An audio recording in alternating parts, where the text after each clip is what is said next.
Alors le grand défaut de la pollution des sols et des eaux souterraines, c'est qu'elle ne se voit pas. Du coup, on a souvent tendance à l'oublier.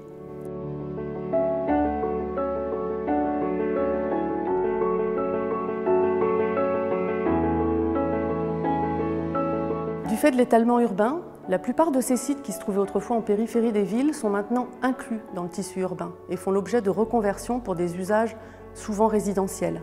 La méthodologie française de gestion des sites et sols pollués demande que les pollutions les plus concentrées soient retirées. Les autres pollutions sont gérées en fonction des usages.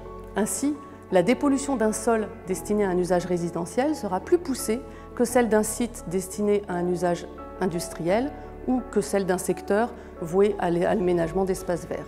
De ce fait, la tentation est parfois grande, lors des aménagements, de maintenir sur site les terrains les plus pollués en les laissant sous les espaces verts. Recouvrir un sol pollué d'une couche de sol propre permet effectivement d'améliorer la biodiversité de surface, la biodiversité visuelle, mais la pollution reste en place.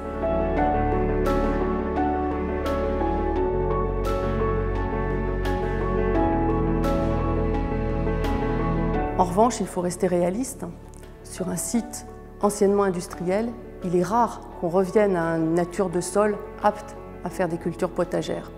Les citoyens ont un rôle majeur à jouer en prenant conscience de ces réalités et en ayant un niveau d'exigence important quant à la qualité de leur environnement.